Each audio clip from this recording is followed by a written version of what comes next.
ठीक है। Good morning students, मुख्यमंत्री अभ्युदय योजना में एनडीएससी के अंतर्गत जो आपका बायोलॉजी का टॉपिक है उसका कल आपको ब्लड ग्रुप पढ़ाया है। बताया था कि किस प्रकार का ब्लड ग्रुप आप किस टाइप के ब्लड ग्रुप को क्या कर सकते हैं, डोनेट कर सकते हैं। अब ब्लड ग्रुप कैसे हम वास्तव में निकालते हैं, कैसे पता लगता है कि नेक्स्ट जो जनरेशन है उसका ब्लड ग्रुप क्या आएगा। तो ब्लड ग्रुप के लिए आपको पता है कि 4 तरह के ब्लड ग्रुप हैं, हमने देख लिया था अकॉर्डिंग टू एंटीजन। एंटीजन के टाइप क्या था, आपका ब्लड ग्रुप 4 प्रकार का था, ए बी और ओ या सी। इसका जो जीनोटाइप होता है, आप जेनेटिक्स में आनुवंशिकी में हर सिंबल का कोई ना कोई जीनोटाइप है, ठीक है। ये जो ब्लड ग्रुप ए है, अगर तो जीनोटाइप आई तो फिर रिप्रेजेंटेशन है। अगर दोनों अल्फाबेट ए होंगे, दोनों इंटीजर होंगे तो ब्लड ग्रुप ए होगा, या फिर दूसरा जीनोटाइप हो सकता है आई ए और आई। इसका मतलब है कि जैसे सपोज करिए ये एक प्रभावी एक वर्ड होता है, डोमिनेंट बने प्रभावी, एक होता है अप्रभावी, ठीक है। जैसे कोई बहुत पहलवान टाइप का व्यक्ति तुम्हारे बगल में बैठा है तो गिनती में गिनेंगे तो 2 लोग हैं, लेकिन डोमिनेंट बने प्रभावी कौन है, वही है। क्योंकि हर बार जब भी कुछ किसी से पूछा जाएगा तो वो आपको रोक दे, पकड़ लेगा, तो वो डोमिनेंट हो जाएगा, आप क्या हो जाएंगे, रिसेसिव बने आप प्रभावी हो जाएंगे। तो अगर ए और ओ जीनोटाइप है तो भी ब्लड ग्रुप ए है, और अगर दोनों ए है तो भी ब्लड ग्रुप। इसी तरह बी का जो जीनोटाइप होता है वो आई बी होता है, या फिर आई बी ओ। ए बी में दोनों एक दूसरे के लिए प्रभावी होते हैं, आई ए और आई बी, और ओ के लिए दोनों आप प्रभावी जब होते हैं तब ब्लड ग्रुप क्या होता है। देखो एक सिंपल सा क्रॉस बना के देखें। अगर सपोज करिए किसी एक दंपति में ब्लड ग्रुप ए बी है और किसी का ओ, इसमें कोई भी मेल और कोई भी फीमेल हो सकता है। हमने ए बी और ओ में से एक दंपति है और किसी का ब्लड ग्रुप ए बी, किसी का ओ है, तो आप ए बी का जीनोटाइप देख रहे हैं, आई ए और आई, और ओ का क्या है, इसका जीनोटाइप क्या है, आई और आई। अब ऐसा एक उन्हें स्क्वायर बनाते हैं, क्रॉस बनाने के लिए एक ऐसा चौखाना बनाते हैं, उसमें एक तरफ हम लिख देते हैं मेल और एक तरफ लिख देते हैं मेल का रिप्रेजेंटेशन आई ए है, तो हम यहाँ पर केवल ए लिख देंगे, और यहाँ पर क्या लिख देंगे, फीमेल का रिप्रेजेंटेशन है, आई का रिप्रेजेंटेशन। अब देखिए यहाँ पर क्रॉस हो रहा है ए ओ बी ओ और ए ओ 2 बार लिखना है, दोनों बार 2 बार लिखनी होती है। ए ओ का मतलब कौन सा ब्लड ग्रुप है, ए, और बी ओ का मतलब कौन सा ब्लड ग्रुप है, बी। तो बच्चों में ब्लड ग्रुप या तो ए आएगा या क्या आएगा, ए। माता पिता में ना ब्लड ग्रुप ए था ना बी था, ए बी और ओ था, लेकिन बच्चों में ब्लड ग्रुप या तो ए आएगा या क्या आएगा, बी आएगा। ये ए और बी दोनों इकट्ठा नहीं आ जाएंगे, ये डिपेंड करेगा चाइल्ड में कि कोई भी एक ब्लड ग्रुप आ सकता है, ए आ सकता है, बी आ सकता है। तो इसके सबसे बड़ा महत्व ये होता है, जैसे कभी कभी हॉस्पिटल में बच्चे बदल जाते हैं, हो जाते हैं, जन्म लेते हुए बच्चे इन्फेंट, तो उसके आइडेंटिफिकेशन में भी सहायता मिलती है, पहचान कर सकते हैं कि वास्तव में नेक्स्ट जनरेशन का बच्चा जो है, नहीं चाहिए वास्तव नेक्स्ट जनरेशन का जो बच्चा है वो ब्लड ग्रुप ए का होगा कि बी का। तो अगर ये ब्लड ग्रुप ए बी और ओ का अगर उत्पन्न हो रहा है, इसका मतलब है कि इन दंपति का बच्चा नहीं, समझ रहे हैं। ए बी और ओ माता पिता में होने पर ना ही किसी बच्चे का ब्लड ग्रुप ए बी हो सकता है, ना ही ओ हो सकता है, क्या होगा, ए या। हम एक दूसरा क्रॉस बनाए, इसमें एक दंपति का ब्लड ग्रुप ए है और एक का यहाँ पर ओ, एक को मेल मान लीजिए और एक को क्या मान लीजिए, ए का रिप्रेजेंटेशन देखिए आई ए और दूसरा रिप्रेजेंटेशन है आई ए और आई।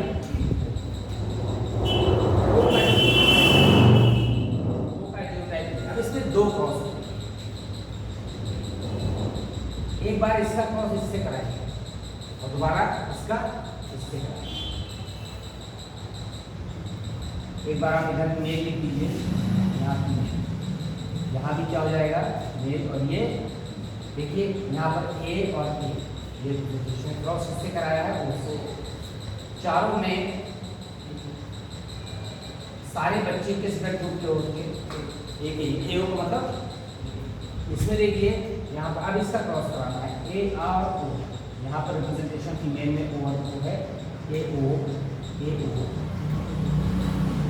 ओ का मतलब ब्लड ग्रुप कौन सा है, और ओ का मतलब, तो बच्चों में ब्लड ग्रुप या तो ए होगा या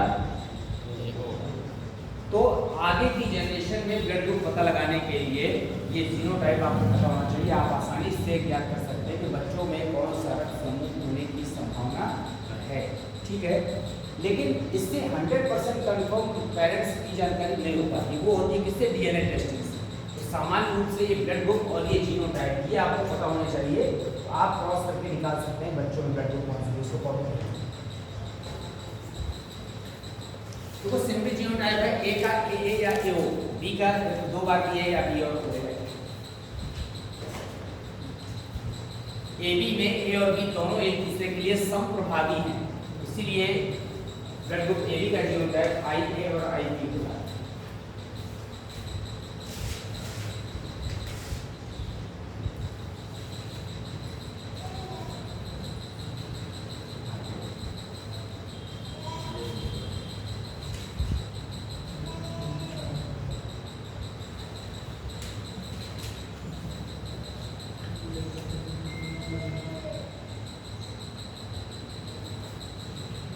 ये आपको दो एग्जाम्पल मैंने समझने के बना दिए हैं।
दो एग्जाम्पल लिए, आप कितने भी एग्जाम्पल ले सकते हैं, ठीक है। तो जो नीचे लिखा हुआ है ये क्या है, ऑफस्प्रिंग, बच्चों में रक्त समूह की संभावनाएं, रक्त समूह संभव।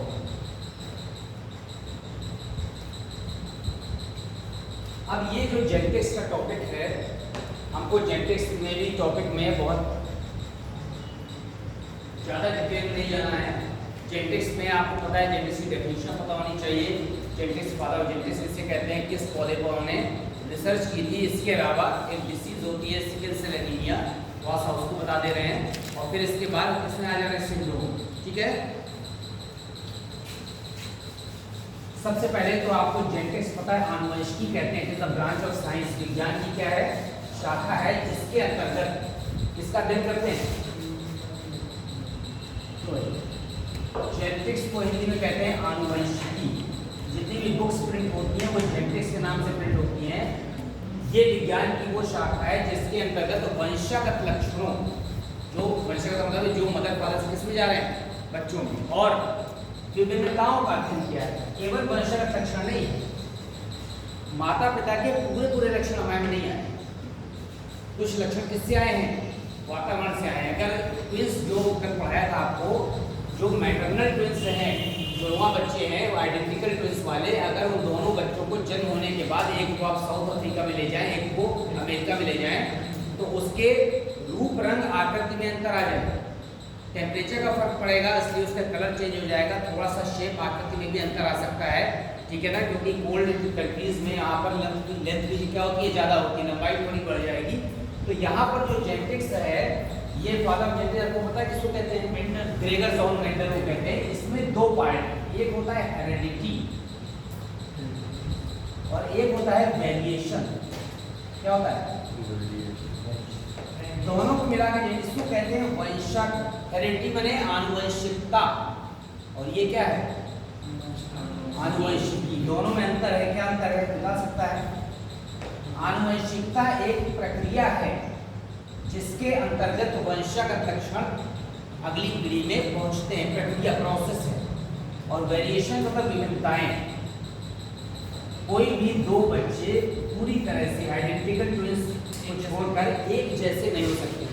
जैसे इतने सारे लोग बैठे हैं ना, थोड़ा थोड़ा डिफरेंस है, तभी हम बता पाते हैं कि यहाँ पे नाम से कि जैसे बताएंगे कि वो लड़के में क्या डिफरेंस है, तो आप कोई कहेगा कि वो लड़का कैसा दिखता था, तो हम ये थोड़ी कहेंगे उसके 2 हाथ थे, 2 पैर थे, 2 आंखें थी, तो सभी में है। बताएंगे थोड़ा सा बाल क्या थे, घुंघराले थे, ठीक है ना, थोड़ा सा जो है दाढ़ी बड़ी हुई थी, थोड़ा सा कान का जो साइज था वो छोटा था या बड़ा था, नाक तो लंबी थी, ये थोड़ी जो डिफरेंसेस हैं दैट इज कॉल्ड द विभिन्नताएं। दोनों का अध्ययन जिसमें करते हैं इस ब्रांच में से कहते हैं आनुवंशिकी। जो फादर ऑफ जेनेटिक्स है आनुवंशिकी के पिता, इन्होंने सबसे पहले इस ब्रांच की स्थापना की, उसका नाम था ग्रेगर जोहन मेंडल। क्या नाम था? ग्रेगर जोहन, जॉन नहीं है बेटा, हाँ जोहन मेंडल, ठीक है, लिख लीजिए ग्रेगर जोहन मेंडल।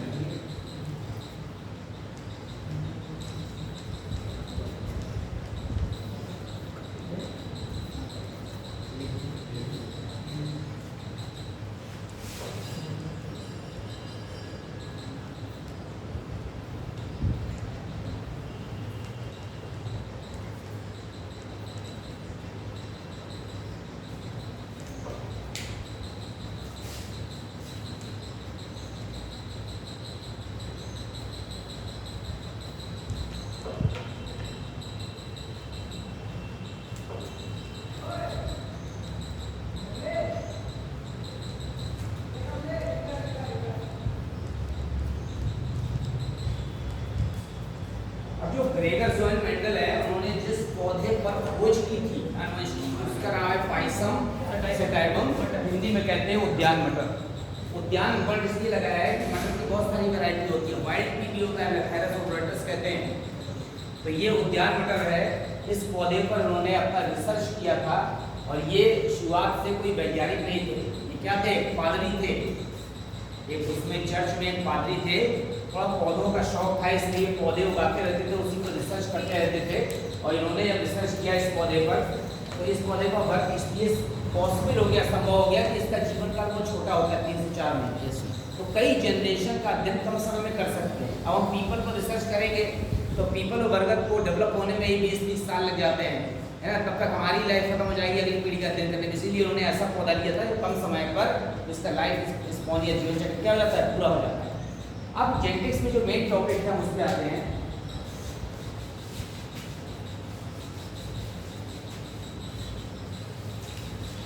मेंडल ने जेनेटिक्स संबंधित 3 नियम दिए थे, ठीक है ना, वो नियम बहुत डिटेल में आपको नहीं पढ़ना है, आपको केवल एक चीज पढ़नी है कि इसमें रक्त समूह की वंशागति के बाद एक होता है यहाँ पर प्लाइडी। प्लाइडी माने होता है गुणिता, गुणसूत्र की संख्या में जो परिवर्तन होता है, गुणसूत्र की संख्या वो 2 तरह का होता है, एक को कहते हैं यूप्लाइडी और एक को कहते हैं एन्यूप्लाइडी। यूप्लाइडी में गुणसूत्र की संख्या पूरा सेट में बढ़ती है, जैसे हम कहते हैं 1 दर्जन, ठीक है, 2 दर्जन, 3 दर्जन, दर्जन माने 12 का जो सेट है उसे डजन कहते हैं। वो जो मल्टीप्लाई करने से क्रोमोसोम संख्या 2n 3, तो 2n से बढ़कर कितनी हो गई, 3n, पूरा सेट बढ़ गया। 2n का मतलब है 23 गुणे 2, तो 3n का मतलब है कितना, 23 गुणे 3, 4n, 5n, जब 3n होगा तो इसको कहेंगे ट्रिप्लॉइड। 2n को क्या कहते थे, ट्रिप्लॉइड में द्विगुणित, ये त्रिगुणित है, इसको कहते हैं टेट्राप्लॉइड। आपको सबको पता है टेट्रा माने क्या होता है, 4 होता है, इसे कहते हैं पेंटाप्लॉइड। मतलब क्रोमोसोम की जो संख्या है पूरा सेट में बढ़ती है, जैसे हम कहते हैं 2 दर्जन, 3 दर्जन, 4 दर्जन, 5 दर्जन, पूरा डजन बढ़ रहा है, ठीक है। एन्यूप्लॉइडी में ऐसा नहीं, एन्यूप्लॉइडी में जो क्रोमोसोम की संख्या है वो पूरा सेट में नहीं बढ़ती, सेट के अतिरिक्त, जैसे यहाँ पर लिखा है 2n, 2n का मतलब है 23 गुणे 2 मनुष्य के लिए, तो 2n से हो सकता है 1 कम हो जाए। अगर 2n से 1 कम हो जाएगी तो संख्या कितनी हो जाएगी, 2n माने 46, 23 गुणे 2 46, 1 कम हो गई, कितने हो गए, 48। अगर 1 बढ़ गई कितनी हो गई, 47।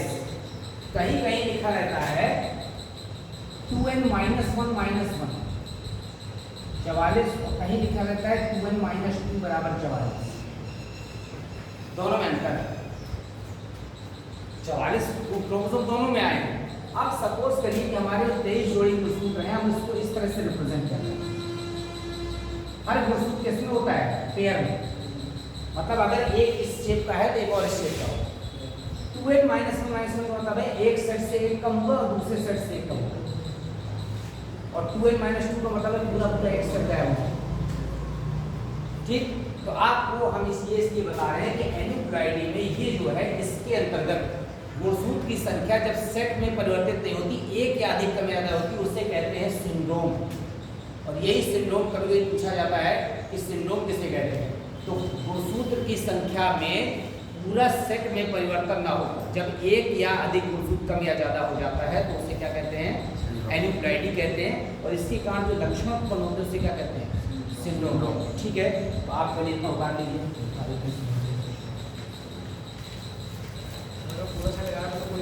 क्या हुआ? नहीं, सिंड्रोम वो भी है, कोई ना कोई बॉडी का पार्ट कम हो जाएगा, क्योंकि हर क्रोमोसोम अलग अलग लक्षणों को क्या कर रहा है? डिसाइड कर रहा है।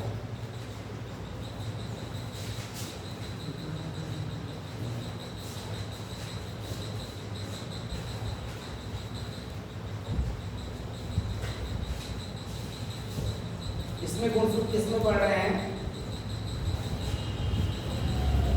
गुणसूत्र सेट में परिवर्तित। सेट माने पूरा पूरा समूह, यूक्लाइड।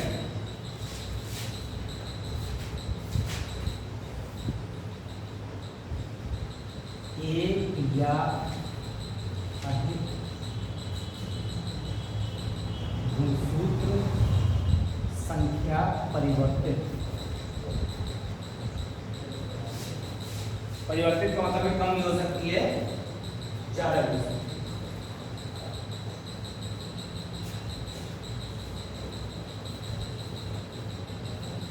इसी को सिंड्रोम कहते हैं। हम इसकी डेफिनेशन लिखा देंगे।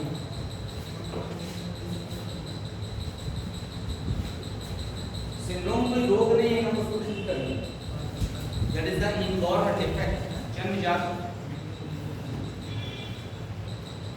ये सिंड्रोम मानसिक अनुवांशिक रोग है। आनुवंशिक है, रोग नहीं, डिफेक्ट है, जेनेटिक डिफेक्ट है, आनुवंशिक। That can not be cured, उसको ठीक नहीं किया जा सकता, क्योंकि हर सेल के अंदर वो चीज जा रही है। तो हमारी बॉडी जो है असंख्य सेल से मिलकर बनी है, न्यूमेरिकल, इसीलिए उसमें कोई परिवर्तन नहीं हो सकता।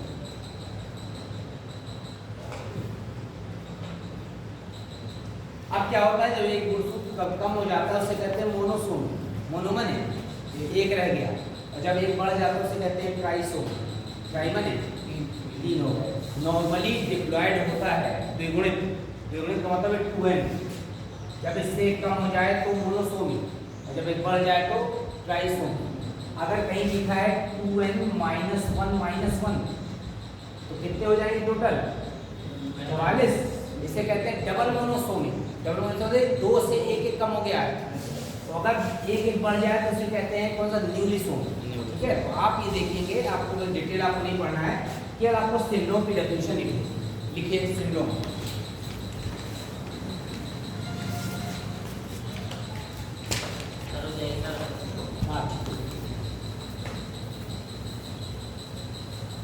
सिंड्रोम में लिखिए, जब गुणसूत्र संख्या सेट में परिवर्तित ना होकर, सेट में परिवर्तित ना होकर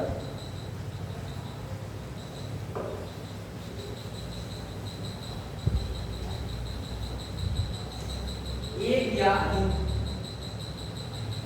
अधिक गुणसूत्र परिवर्तित होता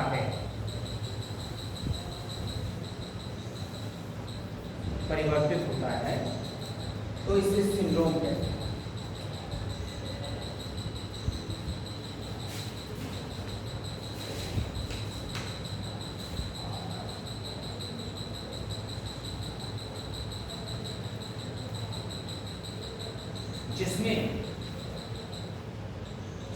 के कई लक्षण, जिसमें शरीर के कई लक्षण परिवर्तित होकर, शरीर के कई लक्षण परिवर्तित होकर असामान्य दशा प्रदर्शित करते हैं। असामान्य, एबनॉर्मल, असामान्य दशा प्रदर्शित करते हैं।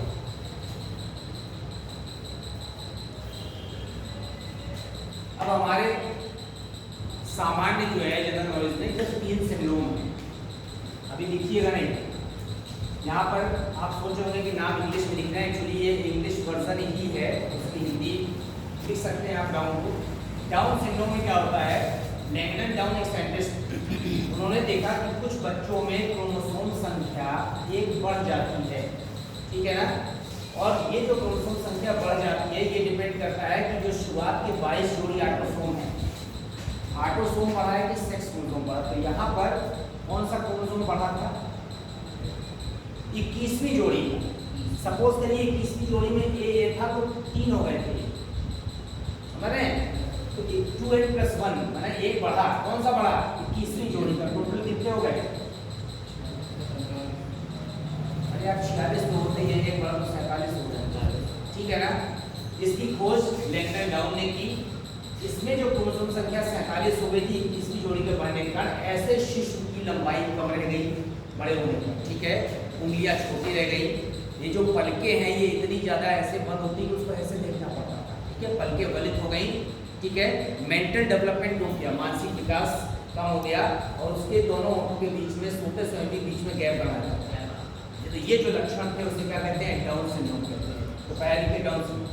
ये ग्रुपों की संख्या ज़्यादा होगी, कैसे ज़्यादा होगी? कैसे ज़्यादा हो गई, इसको बिगाड़ दे तो बताएं कैसे ज़्यादा हो गई, इसलिए रह गया क्या, समझ लीजिए। ठीक आपने पूछा, आपको पता होना चाहिए कि ज़्यादा कैसे हो जाती है। जिस समय सेल डिवीजन होता है, कोशिका विभाजन, तो सेल डिवीजन में यहाँ पर कोशिका में कितने जोड़ी गुणसूत्र हैं, 23 जोड़ी। एक स्टेज होती है मध्यावस्था, उसमें कोशिका के जो गुणसूत्र हैं वो कहाँ आ जाते हैं, मध्य में आ जाते हैं, नाभीय मध्यावस्था। अब देखिए आप यहाँ पर, हम यहाँ पर जब 3 सेट बनाएंगे, होते कितने हैं, 23 जोड़ी होते हैं। हमें 23 जोड़ी बनाने की जगह नहीं होती है। ये मध्यावस्था के बाद स्टेज आती है पश्चावस्था, उसमें गुणसूत्र विपरीत पोल पर जाते हैं, जोड़े के गुणसूत्र विपरीत पोल पर। ये जोड़े के गुणसूत्र विपरीत पोल पर जा रहे हैं, तो इसमें हर जोड़े का एक इधर चला जाएगा, एक कहाँ जाएगा, दूसरे। कभी कभी क्या होता है कि ये जो पश्चावस्था है इसमें गुणसूत्र इक्वली डिवाइड नहीं होते, और उसके कारण से कोई एक सेट पूरा एक तरफ चला गया। 22 जोड़े में 22 तो अलग अलग गए, लेकिन कोई एक जोड़ा पूरा एक तरफ चला गया, तो इधर वाले की संख्या हो गई 2n + 1, वो इधर वाले की क्या हो गई, इधर 2n नहीं, n + 1। 23 जोड़े में 22 जोड़े डिवाइड हो गए, तो 22 ऊपर गए, 22 इधर गए, ठीक है, और पूरा एक सेट एक तरफ चला गया। तो इसका मतलब 22 और 2 24, तो यहाँ पर 23 और 1 क्या हो गया, 24, और यहाँ पर क्या हो गया, 23 में कम हो गया 22। 46 को जब आप इक्वली डिवाइड करेंगे 23 जाएंगे, n ये कंडीशन आती है। और क्यों आती है, जैसे यहाँ पर हिरोशिमा नागासाकी में जब एटॉमिक एक्सप्लोजन हुआ था, परमाणु विस्फोट, तो उसके कारण से विकिरण के कारण ऐसा हुआ, ठीक है। कई जगह लोग जो न्यूक्लियर रिएक्टर में काम करते हैं, जो न्यूक्लियर रेडिएशन होता है, विकिरण, वो आपको पता ही चलता है आपके शरीर को नुकसान हो रहा है, उस विकिरण के कारण ये कंडीशन हो सकती है। जो लोग एक्सरे करते हैं, तो एक्सरे हमारा हो रहा है तो हमारे शरीर को लॉस तो हो ही रहा है। आप समझिए, जब लगातार बार बार एक्सरे होता है किसी कंडीशन में, किसी को टीबी हो गई है, हर महीने एक्सरे हो रहा है, तो अंदर के इंटरनल ऑर्गन्स डैमेज हो रहे हैं, क्योंकि इतनी हाई रेज अंदर जा रही है। और जो व्यक्ति एक्सरे कर रहा है उसको रबर के क्या पहनने चाहिए, कपड़े पूरे रबर के आते हैं जो है वो, लेकिन पहनते नहीं है, लापरवाही करते हैं, सब जो है इंटरपास लड़कों को रख लेते हैं, तो दिन भर दबाते रहते हैं। उनको नहीं पता है कि जो रेडिएशन निकल रहा है वो उनके शरीर के अंदर भी जा रहा है, और उससे आपकी जो उंगलियां हैं वो क्या हो सकती हैं, नष्ट। तुरंत नहीं पता चलेगा, 4-6 साल लगातार एक्सरे करते रहने के बाद आपके हाथ डैमेज हो जाते हैं। जो लोग एक्सरे करते हैं उनको यहाँ पे चेस्ट में जितने भी आपके लंग्स और इंटरनल ऑर्गन से वो क्या हो जाते हैं, कमज़ोर हो जाते हैं। तो ये जो विकिरण निकल रहा है, इस विकिरण के कारण ये कंडीशन होती है। तो यहाँ पर ये चला गया n+1, यहाँ गया n-, दोनों युग्मक हैं, ठीक है। अगर ये नर युग्मक था, सपोज करिए n+1, और इसने अंडाणु से संयोजन किया, तो अंडाणु तो नॉर्मल है n, जब दोनों का संयोजन होगा तो गुणसूत्र की संख्या कितनी हो जाएगी? 47। अगर इस वाले युग्मक ने अंडाणु से संयोजन किया तो गुणसूत्र की संख्या कितनी हो जाएगी? 45। This is the main reason of the syndromic condition. तो सिंड्रोम का कारण है कोशिका विभाजन में अनइक्वल डिवीजन हो जाता है, और अनइक्वल इसलिए होता है कि उसमें हानिकारक विकिरण के कारण ऐसा हो सकता है, ठीक है। बहुत हाई टेम्परेचर, अगर ये टेम्परेचर बढ़ के 60 डिग्री तक पहुंचने लगे तो 60 डिग्री टेम्परेचर में भी जो कोशिका विभाजन होती है वो भी स्थिर हो जाती है, ठीक है। पहले लोग कहते थे कि 50 पाउंड में ऐसा होता है, लेकिन हमने धीरे धीरे अडाप्ट कर लिया है, लेकिन एक निश्चित टेम्परेचर के ऊपर जब बॉडी आती है तो उसमें भी अनइक्वल डिवीजन हो जाता है। तो सिंड्रोम में यहाँ पर 21वीं जोड़ी का गुणसूत्र बढ़ गया, जिसे क्या कह दिया? डाउन सिंड्रोम, ठीक। इसका एक और नाम है, इसे मंगोली बेवकूफी रोग कहते हैं, मंगोली जड़ता, लिख लीजिए, मंगोली बेवकूफी या मंगोली जड़ता। और ये जितने भी सिंड्रोमिक पर्सन होते हैं ये जन्म नहीं कर सकते और सब अल्पायु होते हैं, 8, 10, 15 साल की एज तक मर जाते हैं। मंगोली जड़ता या मंगोली बेवकूफी रोग वास्तव में रोग नहीं है, क्योंकि आपने डेफिनेशन लिखी है कि शरीर के कई लक्षण असामान्य दशा का प्रदर्शन करते हैं। अगर रोग वो होता है जिसको हम ठीक कर सकते हैं, ठीक है। अब एक और है, एक है यहाँ पर टर्नर सिंड्रोम, मैं हिंदी में लिख दे रहा हूँ, टर्नर सिंड्रोम। टर्नर में क्या होता है कि जो 23वीं जोड़ी का गुणसूत्र है, लिंग गुणसूत्र 23वीं जोड़ी का, उसमें जो 23वीं जोड़ी में क्या होता है? लिंग गुणसूत्र या तो XX होता है या XY होता है। इसमें 23वीं जोड़ी का जो गुणसूत्र है वो एक कम हो जाता है। कौन सा कम हुआ है? 23 का गुणसूत्र कितने रह जाएंगे? 46 ने कम हो गए, कितने रह गए? 45। और कौन सा कम हुआ है? 23वीं जोड़ी, ठीक है ना, लिख लीजिए।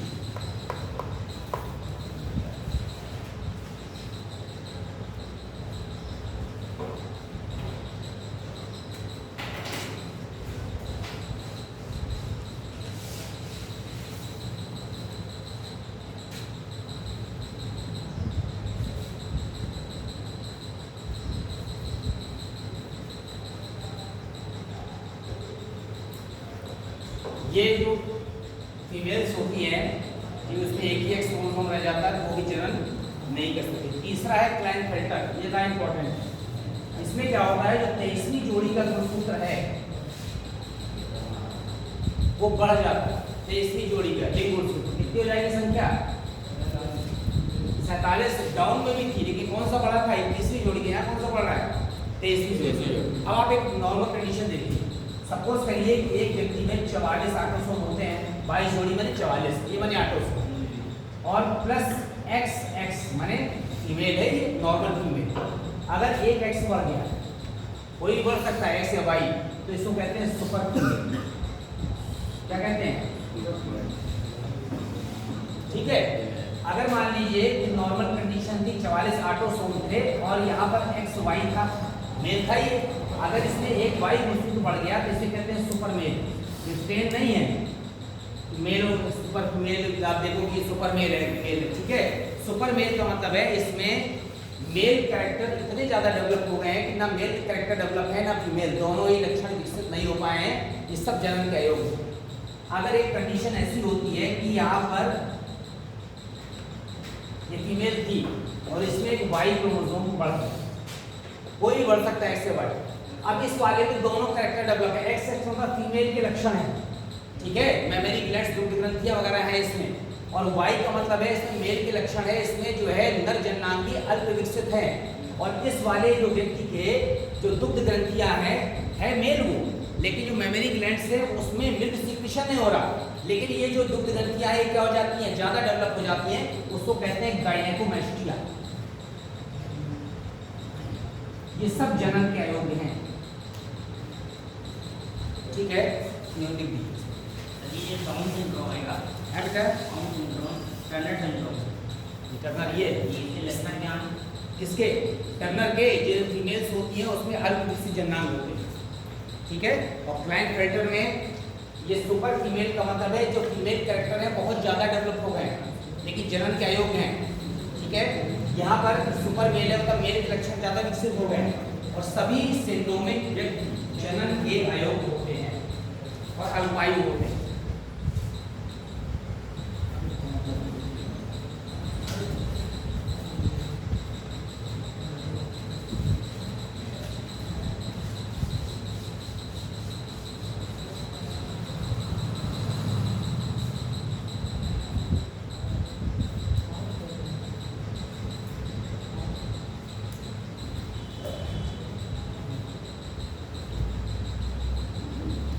जब आपको ब्लड ग्रुप पढ़ा रहे थे तो आपने कल पूछा था कि आरएच फैक्टर क्या होता है, प्लस में आपने आज ध्यान नहीं दिलाया, मैं भी बता दे रहा हूँ उसको कि ब्लड ग्रुप में जो पॉजिटिव नेगेटिव लगाते हैं A plus A minus O plus O minus, वो पॉजिटिव नेगेटिव क्या है, एक आरएच फैक्टर होता है।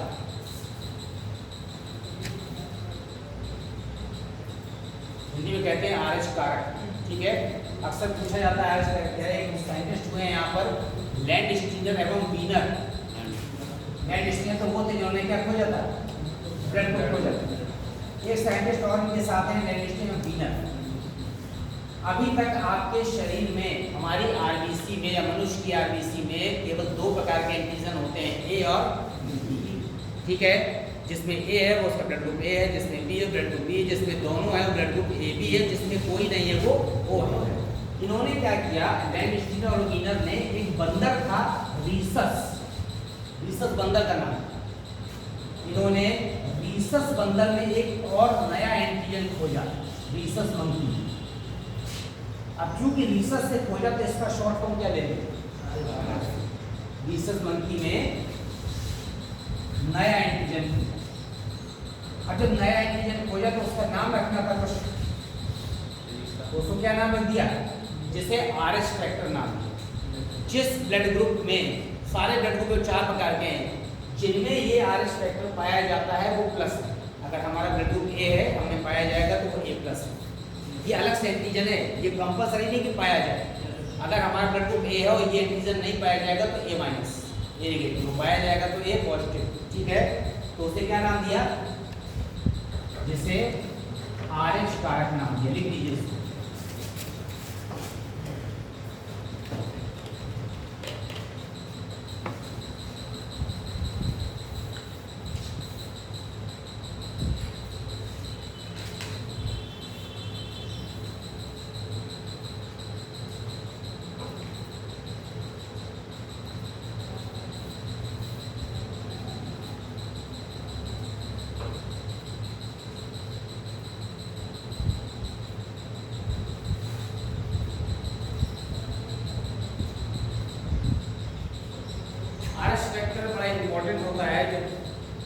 विदेशों में जब दो व्यक्तियों के मध्य में शादी विवाह संबंध होते हैं तो वहाँ पर वो लोग जो है कुंडली नहीं मिलाते हैं कि राहु कहाँ बैठा है, केतु कहाँ बैठा है, मंगल कहाँ बैठा है, माया मिला, वो नहीं मिलाते। क्या मिलाते हैं, ब्लड ग्रुप मिलाते हैं। ब्लड ग्रुप में जो आरएच फैक्टर होता है वो बड़ा इंपॉर्टेंट पार्ट प्ले करता है। या तो दोनों, जो लड़का और लड़की है, दोनों आरएच पॉजिटिव होने चाहिए या दोनों आरएच नेगेटिव होने चाहिए। नहीं तो एक की आरएच पॉजिटिव की आरएच नेगेटिव होने के कारण कुछ दशाओं में जो शिशु उत्पन्न होते हैं उसकी डेथ हो सकती है जन्म के पहले ही। इसे कहते हैं एरिथ्रोब्लास्टोसिस फीटाइलिस। बहुत डिटेल आपकी में नहीं है, लेकिन जो आरएच फैक्टर है वो भी इंपॉर्टेंट पार्ट प्ले करता है। इसीलिए ये सारे ब्लड ग्रुप चेक करते हैं ताकि कोई जन्मजात रोग तो नहीं चला रहा है पीढ़ी दर पीढ़ी। जैसे आपको पता है हीमोफीलिया और वर्णांतर नाम सुना है, ये क्या है, लिंग सेलक रोग है, जन्मजात एक के बाद एक चले आ रहे हैं पीढ़ी दर पीढ़ी। इस तरह के रोगों से बचने के लिए वो क्या करते हैं, ब्लड टेस्टिंग कराते हैं कि किस प्रकार से रोगों की वंशागति को आगे जाने से रोका जाए। यही कारण है कि हमारे परिवारों में आपस में विवाह संबंध नहीं होते हैं, ठीक है ना, कि धनी रिश्तेदारी में नहीं होते हैं कि मामा क्या हो जाए, बुआ क्या हो जाए, वह संबंध नहीं होते। क्यों नहीं होते हैं, क्योंकि एक ही परिवार में जो वंशागत रोग चले आ रहे हैं उसकी वंशागति को रोकने का एक यही तरीका है कि हम दूर वाले विवाह संबंध करें जिनके परिवारों में ब्लड रिलेशन ना हो। क्योंकि जिन परिवारों में ब्लड रिलेशन चला आ रहा है एक दूसरे से, उसमें विवाह संबंध होने पर ये वंशागत रोग कभी भी खत्म नहीं हो सकते। अब लिंग सेलक रोग जो है उसमें हीमोफीलिया और वर्णांता है। आपको समझ में आ गया RS फैक्टर जिसमें पाया जाएगा वो RS पॉजिटिव, इसमें नहीं पाएगा वो RS नेगेटिव। अब यहाँ पर एक हीमोफीलिया डिसीज नाम सुना है, क्या होता है इसमें? किसी व्यक्ति के शरीर में चोट लगने पर दवा नहीं पड़ता। हाँ, ये लिंग संलग्न रोग का मतलब है ये मनुष्य के जो लिंग गुणसूत्र हैं लास्ट का 23वीं जोड़ी उसके साथ अटैच होकर पीढ़ी दर पीढ़ी चले जाते हैं। तो ये जो लिंग संलग्न वंशागत रोग है, इसमें वंशागत रोग में क्या होता है कि चोट लगने पर रक्त का थक्का नहीं जमता और व्यक्ति के लगातार ब्लड बहते रहने से क्या हो जाती है, मृत्यु हो जाती है। ये जन्मजात वंशागत लिंग संलग्न रोग है जो महारानी विक्टोरिया के परिवार में था। महारानी विक्टोरिया के परिवार में जितने भी उनके मेंबर थे वो सब रबड़ के कमरों में रहते थे। कमरों के चारों ओर क्या लगाए थे, रबड़ की इतनी मोटी मोटी जो बैलून होते हैं ताकि कभी गलती से वो भिड़ जाए दीवार से, तो अगर ब्लड बहना शुरू हो जाता तो फिर रुकता नहीं था, फिर उनको सीधे ऊपर ले जाते थे शमशान। तो उनके परिवार में बहुत सारी डेथ हुई इस तरह से। तो ये वंशागत रोग है जिसमें चोट लगने पर रक्त का थक्का नहीं जमता। एक और होता है जिसमें विटामिन के की कमी से भी चोट लगने पर देर से रक्त का थक्का जमता है, लेकिन वो क्या नहीं, वंशागत नहीं है।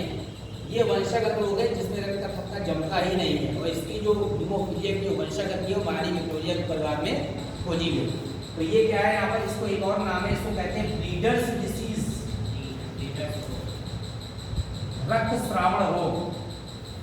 ठीक है, हीमोफीलिया लिख दिए लिंग संलग्न वंशागत रोग, और ब्रीडर्स डिसीज भी कहते हैं, इसका मतलब है रक्त श्रावण रोग, चोट लगने पर जिसमें रक्त का थक्का न जमे, रक्त श्रावण रोग।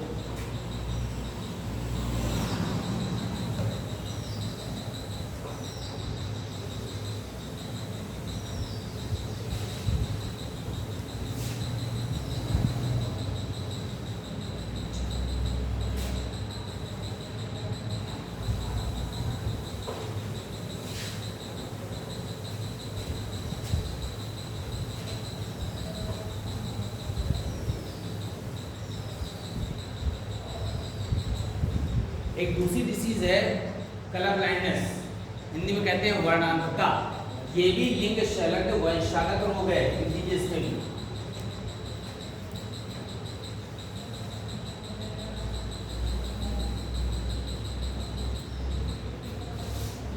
एक होती है रतौंधी, वो विटामिन ए की कमी से होती है, उसमें रात के समय कम दिखता है, इसी नाम है रतौंधी, रात में कम दिखना। वो विटामिन की कमी से होती है, विटामिन ए पर्याप्त मात्रा में देने पर ठीक हो जाती है। ये लिंग वंशागत रोग है जिसमें लाल और हरे में अंतर स्पष्ट नहीं होता है। ऐसा व्यक्ति कभी भी ड्राइवर और पेंटर नहीं बन सकता है। उसको ट्रेन में दिखाई देती है कि आगे सिग्नल लाल है कि हरा है, ठीक है, तो ये लिखा है रेड ग्रीन ब्लाइंडनेस, लाल हरे में अंतर नहीं दिखता ऐसे व्यक्ति को ही। इसीलिए जब रेलवे के जो एग्जाम होते हैं तो उसमें विशेष रूप से मेडिकल होता है ना, कहते हैं मेडिकल टेस्ट। अभी बात की है, मेडिकल यही चेक करते हैं वो कि तुमको ठीक से दिख भी रहा है कि नहीं।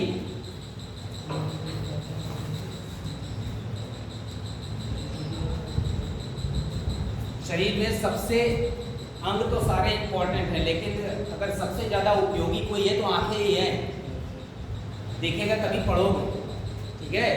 बचपन से ही अगर इतने बड़े बड़े चश्मे लगे तो फिर आप धीमे धीमे आगे जैसे बढ़ेंगे और 10-15 साल भी और पढ़ेंगे तब तक पता नहीं क्या होगा। तो आई साइट अपनी बहुत सही रखने की जरूरत है।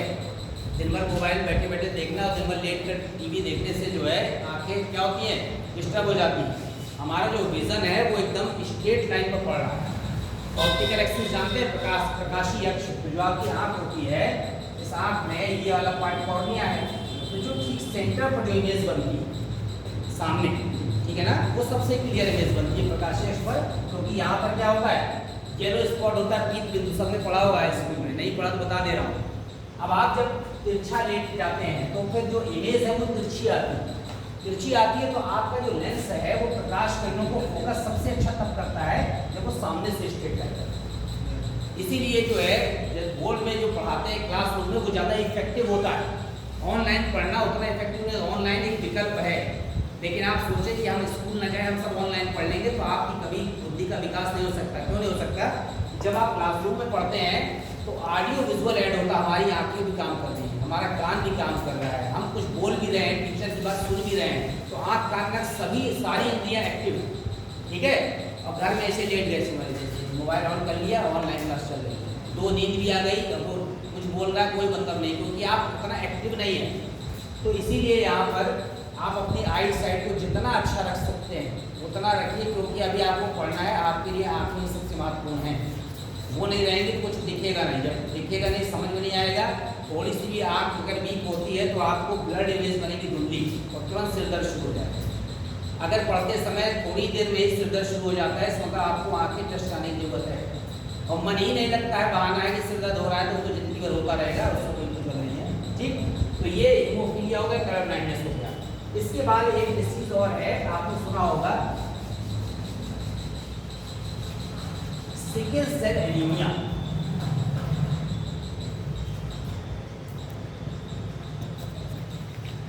एनीमिया माने होता है रक्त क्षीणता, रक्त की कमी, विटामिन की कमी से होती है की। लेकिन ये यहाँ पर क्या है, इसे कहते हैं हसिया का रुझान। हमारे जो आरबीसी का मेन फंक्शन क्या है, मैंने बताया था। हमारी जो आरबीसी है उसका मेन फंक्शन क्या है, उसका मेन फंक्शन है ऑक्सीजन को कहाँ तक पहुँचाना, सेल तक पहुँचाना। इस डिसीज में आरबीसी जो नॉर्मल ऐसी होती है वो चेंज होकर के हसिया के आकार की हो जाती है। ऐसी सिकल्ड बने हसिया, जब हसिया के आकार की हो जाएंगी तो इसका सरफेस एरिया कम हो गया, और आरबीसी का जो एरिया कम होने के कारण ऑक्सीजन से पूरी तरह से संयोग नहीं कर पाती। और ऑक्सीजन से जब संयोग होता है आरबीसी का तो उसमें हीमोग्लोबिन होता है, एचबी बने हीमोग्लोबिन। हमारे आरबीसी के अंदर क्या होता है, हीमोग्लोबिन। हीम बने आयरन, ग्लोबिन बने प्रोटीन। आयरन और प्रोटीन से मिलकर एक कंपाउंड होता है, उसको हीमोग्लोबिन कहते हैं। शॉर्ट में एचबी से प्रदर्शित करते हैं। नॉर्मल व्यक्ति में हीमोग्लोबिन 12 से 16 होता है। 12 से 16 क्या 12 किलो की किलोमीटर, क्या 12। अरे कभी ब्लड टेस्ट कराया होगा, दुनिया में बीमार भी होगा तो डॉक्टर तुरंत टेस्ट कराता है कि हीमोग्लोबिन चेक करा लो कितना है, एचपी कितना है, पावर रहता है जब 10 टू दी पावर या केमिस्ट्री की जिस रहता है, लॉग ऑफ नहीं रहता है।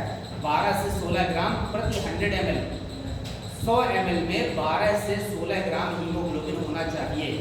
कुछ बच्चों में ज़्यादा होता है, 15-16 तक होता है, लेकिन जैसे जैसे बड़े होने लगते हैं तो वो 12-13 तक आ जाता है, और जैसे एडल्ट होने लगते हैं तो 10 तक आ जाता है। 10 से नीचे एनीमिया है, ठीक है। तो हीमोग्लोबिन जैसे ही ऑक्सीजन से संयोग करता है तो एक कंपाउंड बनाता है ऑक्सी हीमोग्लोबिन। मैं केमिस्ट्री नहीं पढ़ा रहा, हीमोग्लोबिन ऑक्सीजन से जैसे जुड़ता है, 4 ऑक्सीजन से जुड़ता है, उसके 4 बॉन्ड होते हैं, तो बनाता है ऑक्सी हीमोग्लोबिन जो चमकीले लाल रंग का होता है।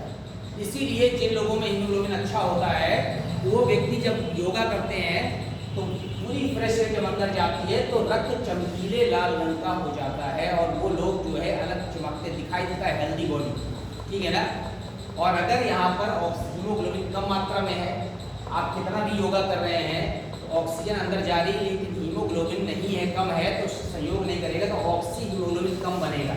जब कम बनेगा तो आपका रक्त ब्राइट रेड कलर का नहीं होगा, चोट लगने पर भी रक्त ब्राइट रेड नहीं निकलेगा। इसका मतलब है उस व्यक्ति को एनीमिया हो गया है, खून की कमी है। खून मतलब आरबीसी की कमी, आरबीसी माने आयरन की कमी, तो आयरन की गोलियां दी जाती है। लेकिन ये वंशागत रोग क्या है, लिंग सहगत रोग नहीं है, ये ऐसा डिफेक्टेड डिसीज है जिसमें यहाँ पर जो प्रोटीन है ना, उसकी प्रोटीन की जो चेन है वो श्रृंखला परिवर्तित हो जाती है और हमारे आरबीसी हसिया के आकार के हो जाते हैं और ऑक्सीजन का संवहन नहीं कर पाते। तो ये क्या है, यहाँ हसिया का रुधिराणु जो रोग है ये प्रोटीन श्रृंखला के असामान्य होने, कौन सी प्रोटीन, हीमोग्लोबिन होने पर, इतना लीजिए, प्रोटीन श्रृंखला के असामान्य होने पर।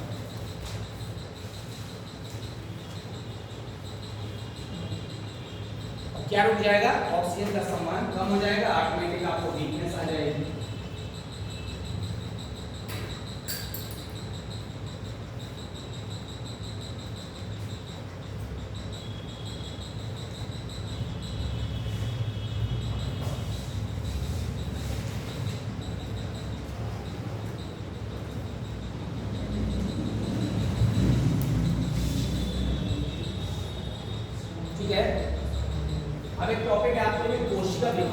कोशिका तो हमने आपको शॉर्ट बता दिया था उसको दीवार में। कोशिका वाले भी आपको शॉर्ट में समझ लेना है, इंग्लिश में सेल डिवीजन कहते हैं। जब कोशिका का आकार ज्यादा बढ़ जाता है तो कोशिका में दो पार्ट होते हैं, एक तो अंदर केंद्रक द्रव्य होता है, चारों तरफ से क्या होता है कोशिका द्रव्य होता है, इसका बैलेंस रहता है। जब इसका बैलेंस असंतुलित हो जाता है, अनबैलेंस हो जाती है, तो सेल क्या करती है डिवाइड कर जाती है। तो जो सेल डिवीजन है वो मुख्य रूप से दो प्रकार का होता है। तो कोशिका विभाजन में हमेशा कोशिका डिवाइड करके दो पार्टें बनाती है। तो जो पहले की कोशिका उसको कहते हैं जनक कोशिका, क्या कहते हैं, ये राजा जनक नहीं है, पेरेंट सेल जनक कोशिका, और जो उत्पन्न होती है उसको कहते हैं डॉटर सेल, संतति कोशिका। अब कोशिका विभाजन यहाँ पर दो तरह का है, कौन कौन सा है, एक होता है सूत्री विभाजन और दूसरा होता है अर्धसूत्री। किसी को अंतर पता है क्या होता है? कोशिका विभाजन का मतलब होता है एक कोशिका का दो भागों में टूट जाना, ठीक है। ये दो प्रकार का है, सूत्री और अर्धसूत्री। जिस समय नर और मादा युग्मों का संयोजन होता है तो क्या बनता है, बनता क्या है युग्मनस, जिसमें गुणसूत्र की संख्या होती है द्विगुणित, क्योंकि n किस्में थी, नर युग्मक में n किस्में थी, मादा दोनों मिल गए। ये जाइगोट लगातार सूत्री विभाजन करके लगातार इतना बड़ा शरीर बना रहा है, हाथी का ही बनाएगा, हमारा ही बनाएगा। तो ऐसा विभाजन जिसमें युग्मकों का निर्माण नहीं होता, क्या नहीं बनते युग्मक, वो क्या है सूत्री विभाजन है। और इससे क्या होता है व्यक्ति का या जीवों का शरीर में वृद्धि होती है, ठीक है, ये सूत्री विभाजन। अर्धसूत्री क्या होता है, ये केवल जनन कोशिकाओं में होता है। कहाँ होता है केवल जनन कोशिकाएं मनुष्य में नर में देखा जाए तो वृषण में होती हैं और स्त्रियों में अंडाशय में होती है। अगर ये जनन कोशिकाएं विभाजन न करें अर्धसूत्री तो युग्मक कैसे बनेंगे, युग्मक कैसे बनेंगे द्विगुणित। और जब नर और मादा युग्मक संयोजन करेंगे तो युग्मनस में कितनी संख्या हो जाएगी, 4 है। तो पीढ़ी दर पीढ़ी युग्मनस में गुणसूत्रों की संख्या स्थिर रखने के लिए यहाँ पर कौन सा विभाजन होता है, अर्धसूत्री। जब अर्धसूत्री विभाजन होता है तो जो युग्मक में गुणसूत्रों की संख्या आधी रह जाती है और जब वो संयोजन करते हैं तो फिर से क्या हो जाती है द्विगुणित। तो पीढ़ी दर पीढ़ी गुणसूत्रों की संख्या स्थिर रखने के लिए जो विभाजन होता है वो अर्धसूत्री होता है, किसमें पाया जाता है जनन कोशिकाओं में। और एक बार विभाजन होने के बाद जब जैसे युग्मनस बन गया फिर जो विभाजन होता है शरीर की वृद्धि के लिए वो कौन सा होता है, सूत्री। तो सूत्री विभाजन जनन कोशिकाओं को छोड़ के बाकी सब में पाया जाता है और जनन कोशिकाओं में क्या पाया जाता है, अर्धसूत्री। विभाजन में लिखिए यहाँ पर सूत्री विभाजन डाल दीजिए, 2 लाइन इसमें लिख दीजिए, 2 लाइन अर्धसूत्री।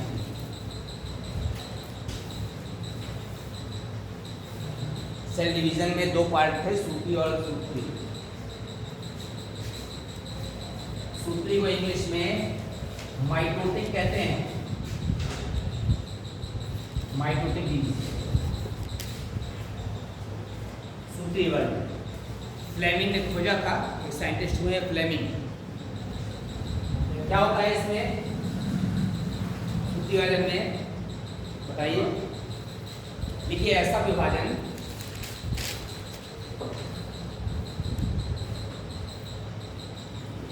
जिसमें संतति कोशिकाओं में गुणसूत्रों की संख्या, संतति कोशिकाओं में गुणसूत्रों की संख्या जनक कोशिका के समान रहती है, जनक कोशिकाओं के समान रहती है। संतति कोशिकाओं में गुणसूत्रों की संख्या जनक कोशिका के समान रहती है, कॉमा लगाइए, सूत्री विभाजन कहलाता है।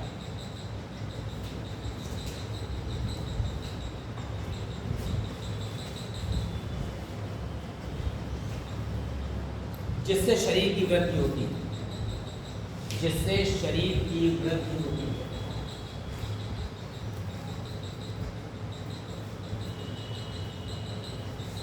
ये ऊपर बना है रिप्रेजेंटेशन बना है। आप देख लीजिए ये जनक कोश का है, इसका विभाजन हुआ फिर भी गुणसूत्रों की संख्या क्या है, उतनी ही है, ठीक है ना। जनक कोशिका के समान ही संतति कोशिकाओं में गुणसूत्रों की संख्या है, कोई अंतर नहीं आया, इसलिए क्या कहते हैं, सूत्री बना दी।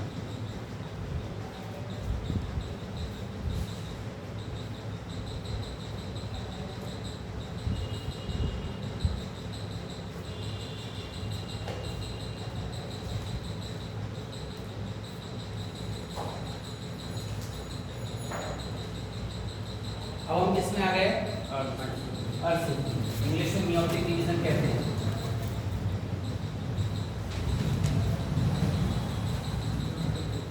यहाँ थोड़ा अंतर है, नाम ही है अर्धसूत्री। यहाँ पर क्या होता है,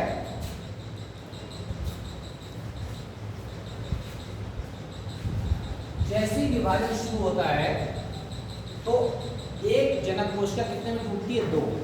ये 2 स्टेप में होता है, 1 से 2 और 2 से 4। लेकिन जो गुणसूत्र आधे हो रहे हैं वो पहले स्टेप नहीं होते। आप देखिए यहाँ पर जनक कोशिका है, गुणसूत्र कितने हो गए आधे, 2n से कितने हो गए, n। जोड़ डाले ना दोनों को, अलग अलग देख रहे हैं। ये है अर्धसूत्री प्रथम, और दूसरे स्टेप के लिए ये जनक कोशिका हो गई, इसके लिए जनक ये है, और इसमें यहाँ पर गुणसूत्रों की संख्या इन सब में समान है, इसलिए कौन सा हो गया, अर्धसूत्री द्वितीय। अब अर्धसूत्री द्वितीय का एक और नाम है, इसको क्या कहेंगे, सूत्री भी कहेंगे। क्यों, क्योंकि सूत्री वाले में आपने पढ़ा है जनक और संतति कोशिका में गुणसूत्रों की संख्या क्या होती है, समान। इसका मतलब है अर्धसूत्री 2 स्टेप में होता है, सूत्री प्रथम और द्वितीय। लेकिन वास्तविक अर्धसूत्री कौन सा है, प्रथम वाला, जिसमें गुणसूत्रों की संख्या संतति में जनक से कितनी रह गई, आदि। और ये रीजन इसलिए है ताकि युग्मक कैसे बने, अगुणित। और जब युग्मक फिर से संयोजन करेंगे तो फिर से युग्मनज में गुणसूत्र संख्या क्या हो जाएगी, 2n हो जाएगी। तो पीढ़ी दर पीढ़ी गुणसूत्रों की संख्या स्थिर रखने के लिए जो विभाजन होता है वो किसमें होता है, लिखिए अर्धसूत्री में ऐसा विभाजन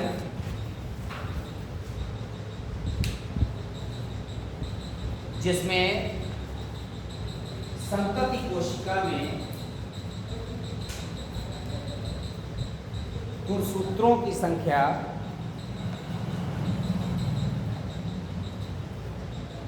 जनक कोशिका से आधी रह जाती है।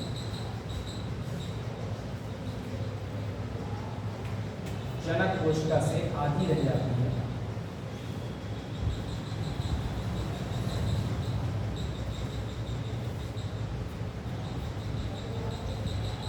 अर्धसूत्री विभाजन कहलाता है।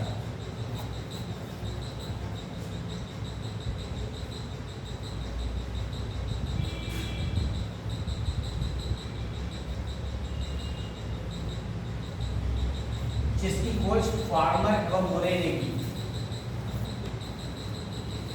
जिसकी खोज फार्मर एवं मोरे ने की।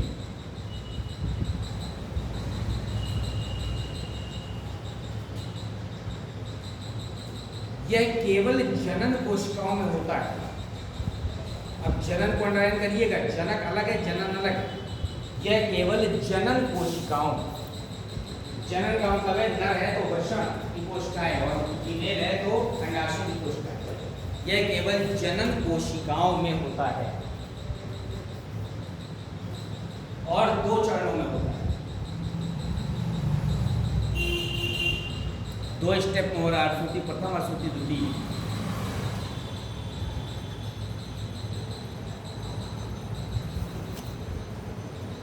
इसी के कारण जीवों में विभिन्नताएं आती हैं। लिख लीजिए, इसी के कारण जो हम लोगों में जो चेंजेस दिखाई दे रहे हैं, परिवर्तन, वो इसी विभाजन के कारण है। सारे लोग एक जैसे होते, पहचान नहीं पाते कि कौन मनोज है कौन सुरेश है। इसी के कारण जीवों में विभिन्नताएं उत्पन्न होती हैं।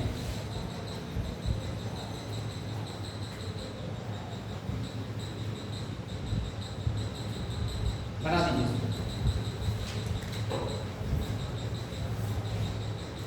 जीवों में विभिन्नताएं उत्पन्न होती हैं।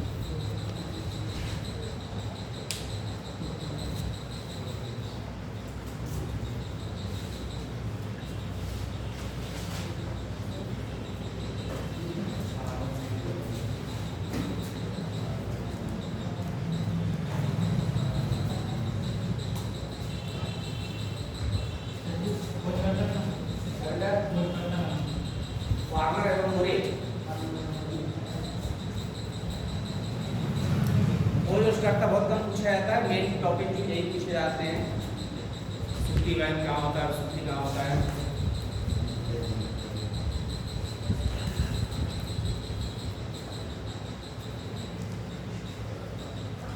इसके बाद टॉपिक में आते हैं टिश्यू उत्तर, ठीक है।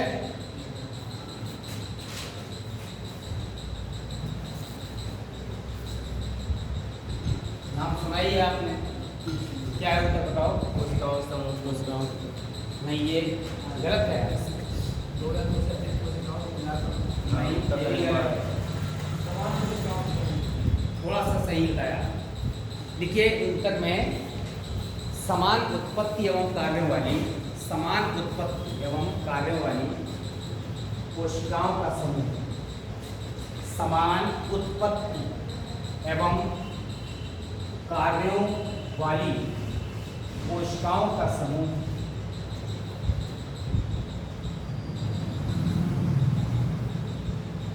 ऊतक कहलाता है।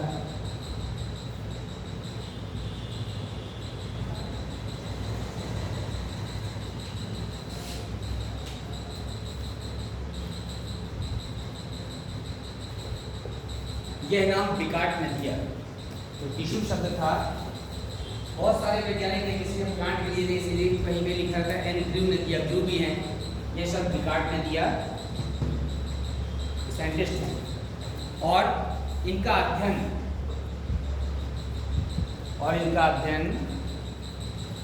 विज्ञान की हिस्टोलॉजी नामक शाखा में किया जाता है।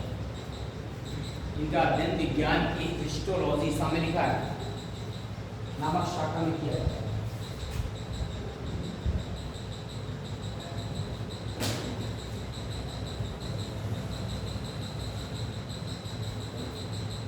ठीक है, बहुत पढ़ना है आपको टॉपिक, तो आप बायोलॉजी नहीं पढ़ रहे हैं। आप देखिए जो ऊतक है वो दो तरह के हैं, डिफरेंशियल प्लांट टिश्यू अलग है, एनिमल टिश्यू अलग है। हम दोनों को यहाँ पर शॉर्ट में पढ़ा ले रहे हैं आपको। ये जो प्लांट टिश्यू उत्पादक है, मतलब पौधों में जो मेन पार्ट रोल प्ले कर रहे हैं वो प्लांट टिश्यू। जो प्लांट टिश्यू उत्पादक होता है वो मुख्य रूप से दो श्रेणियों में बांटे हैं। एक को कहते हैं विभज्योतक, या आप लिखिए, एक को कहते हैं विभज्योतक और एक को कहते हैं स्थायी। इंग्लिश में कहते हैं मेरिस्टेमेटिक टिश्यू, ये है क्या, परमानेंट। अंतर क्या है, विभज्योतक माने ऐसा कोशिकाओं का समूह जिसमें जीवन भर विभाजन की क्षमता पाई जाती है, थ्रू आउट लाइफ, वो विभज्योतक कहलाता है। ये वाला जो विभज्योतक है वो पाया जाता है शूट टिप पर। शूट टिप माने पौधों में दो पार्ट होते हैं, रूट और शूट। रूट माने जड़, जड़ को छोड़ के जितना पार्ट है शूट, जड़ करना नहीं, रूट एंड शूट, ये है शूट टिप। और जो नीचे की तरफ पार्ट आएगा वो क्या हो जाएगा, रूट टिप। तो हमेशा जो मेरिस्टेमेटिक टिश्यू है, विभज्योतक है, वो हमेशा टिप में पाया जाता है, ठीक है। तो शूट में रूट के अलावा जड़, तना, पत्तियां, शाखाएं, फ्लावर सब शूट हैं। तो ये रूट और शूट टिप पैदा, इसीलिए पौधे की ग्रोथ हमेशा कहाँ होती है, टिप पर होती है, चाहे रूट में हो चाहे शूट में।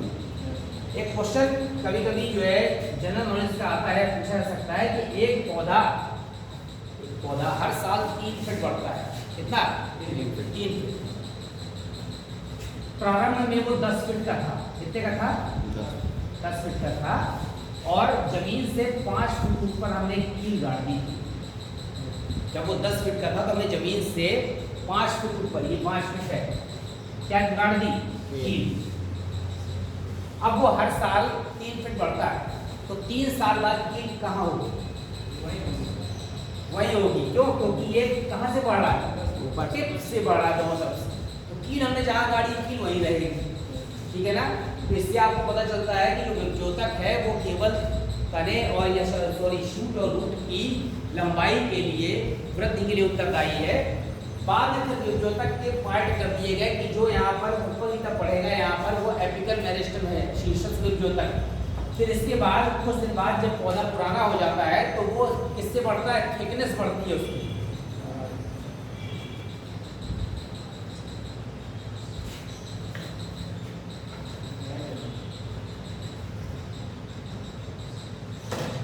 फिर उसकी थिकनेस बढ़ती है, ठीक है। जब मोटाई बढ़ने लगती है तो वो विभज्योतक के अलग अलग प्रकार है, वो आपको नहीं पढ़ना। तो जिन पॉइंट यहाँ पर पार्ट में लगातार कोशिका विभाजन की क्षमता पाई जाती है वो विभक्त होता है, और ऐसा ऊतक जिसमें विभाजन की क्षमता स्थायी या अस्थायी रूप से रुक जाती है वो क्या है? स्थायी ऊतक। तो पौधों में रूट और शूट टिप को छोड़कर बाकी भाग में विभाजन की क्षमता रुक जाती है, इसलिए वो क्या कहलाते हैं? ठीक है। फिर जो स्थायी ऊतक है यहाँ पर ये वाले, ये 3 तरह के होते हैं। एक होता है सरल ऊतक, दूसरा होता है जटिल ऊतक, और तीसरा होता है कौन सा? विशिष्ट ऊतक। क्या होता है? विशिष्ट ऊतक। अब पहचानिए कैसे हैं। सरल ऊतक का मतलब है एक ही प्रकार की कोशिकाओं से मिलकर बना है, एक ही प्रकार की। ये तो सब गोल होंगी, ये सब अंडाकार होंगी, ये सब चौकोर होंगी। इसमें एग्जाम्पल कौन कौन सा है? इसमें मृदुतक, पौधे का जो सॉफ्ट पार्ट बनाता है और क्या संचय करता है? भोजन का, ठीक है ना। फिर दूसरा है इसमें स्थूल कोण ऊतक, और तीसरा है यहाँ पर दृढ़ ऊतक। बस नाम लिख लेना। जटिल ऊतक इंपॉर्टेंट है, एक से अधिक प्रकार की कोशिकाओं से मिलकर बना है। इसमें आता है एग्जाम्पल जाइलम और फ्लोएम। पौधे में जल का संबंध कौन करता है? और भोज्य पदार्थों का फ्लोएम, ठीक है। और तीसरा विशिष्ट ऊतक है। कहीं पर आपने देखा है कि कुछ पौधों में मकरंद इकट्ठा होता है, कुछ में रेजिन इकट्ठा होता है। रेजिन जानते हैं? रबर प्लांट देखा है? रबर प्लांट में अपने आप एक लिक्विड इकट्ठा होता है, जैसे ताड़ी, नाम सुना है? ताड़ के पेड़ से ताड़ी निकलती है, उसी तरह से रबर जो प्लांट होता है उसके अंदर लिक्विड इकट्ठा होता रहता है, उसे कहते हैं लेटेक्स। बाद में उस लिक्विड को काट के निकाल लेते हैं और उसी को फैक्ट्रियों में ले जाके रबर की शीट बनाते हैं। जो रबर शीट आती है, इरेजर जो आता है, सब क्या है? रबर वाला है, ठीक है। ये विषय तो हमारे कोर्स में ये दोनों ज़्यादा इंपॉर्टेंट है। ये एक ही प्रकार की कोशिकाओं से मिलकर बना है। ये क्या दे रहा है? उसको सॉफ्टनेस से भोजन संचय कर रहा है। ये क्या कर रहा है? लचीलापन दे रहा है। जैसे हम जाल को पकड़ के खींच लेते हैं ना, वापस चली जाती है, कौन सा ऊतक है? स्थूल। और जो मजबूती मिल रही है तने को, वो दृढ़। और ये जल सम्मान ऊतक को ये क्या है? भोज्य पदार्थों का सम्मान कर रहा है, ठीक है। इतना बना दीजिए इसको।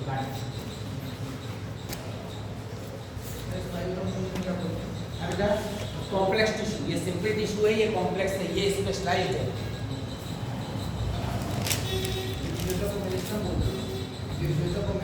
मेरिस्टेमेटिक टिश्यू, हाँ मेरिस्टेम कह सकते हैं।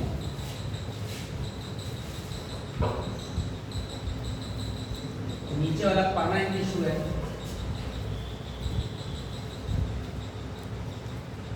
जंतु और पौधों में एक विशेष अंतर है। तो पोषी परपोषी तो है ही, उसके अलावा अंतर ये है कि पौधों में पूरे जीवन भर वृद्धि होती है और जंतुओं में एक निश्चित एज तक ग्रोथ होती है। हमारे शरीर में जो स्थायी ऊतक है उसमें विभाजन केवल तभी होता है जब कहीं चोट लग जाती है। वो भी अंग डेवलप नहीं हो सकता कि उंगली कट जाए और डेवलप हो जाए। थोड़ा सा पार्ट अगर टिश्यू डैमेज होगा तो रिपेयर हो सकता है, जबकि प्लांट में अधिकांश भाग फिर से रिपेयर हो जाता है।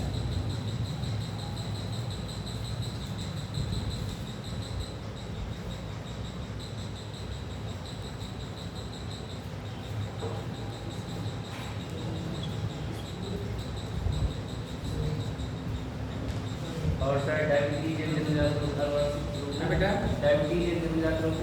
Diabetes is not always a genetical disease. हमेशा वंशानुगत रोग नहीं है, ठीक है, हमेशा नहीं है डायबिटीज में। इसलिए कुछ दशाओं में डायबिटीज अगर आपके परिवार में किसी को नहीं है तो भी हो सकती है। वो डिपेंड करता है कि आपका जिससे है तो हो सकता है नहीं, 100% कंफर्म नहीं, क्योंकि यहाँ पर लिखा रहता है कि डायबिटीज हमेशा वंशागत नहीं होती। मे भी पॉसिबल की चांस ज़्यादा है, लेकिन जरूरी नहीं कि हो। वो डिपेंड करता है कि आपके शरीर में जो इंसुलिन है वो ठीक से बन रहा है कि नहीं, है ना। एक्चुअली इंसुलिन की क्वांटिटी पर डिपेंड करती है डायबिटीज। अगर आपके पास मेंटली प्रेशर ज़्यादा है, मानसिक तनाव में ज़्यादा रहते हैं तो आपको डायबिटीज हो सकती है, ठीक है। एक टॉपिक आएगा बायोटेक्नोलॉजी, वो इसलिए अभी नहीं पढ़ाया था, जैव प्रौद्योगिकी। उसमें बताएंगे कि डायबिटीज को कैसे क्योर कर सकते हैं। अब इसके बाद लेंगे इस टॉपिक को कर करेंगे। ये हो गया इतना। अब आप लिखिए एनिमल टिश्यू, जंतु।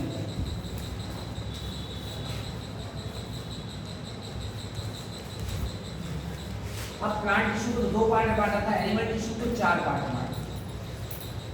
जंतु ऊतक। बता सकते हैं कौन कौन से?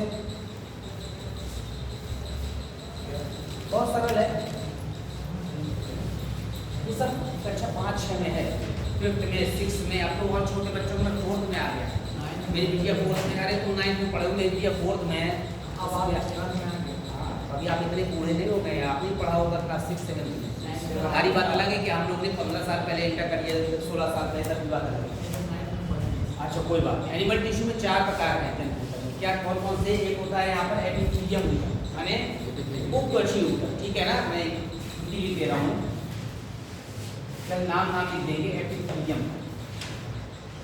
एपी माने होता है ऊपर, शरीर के बाहर लेयर पर जो आपको आवरण दिख रहा है ना, वो सब क्या है? एपिथेलियम ऊतक।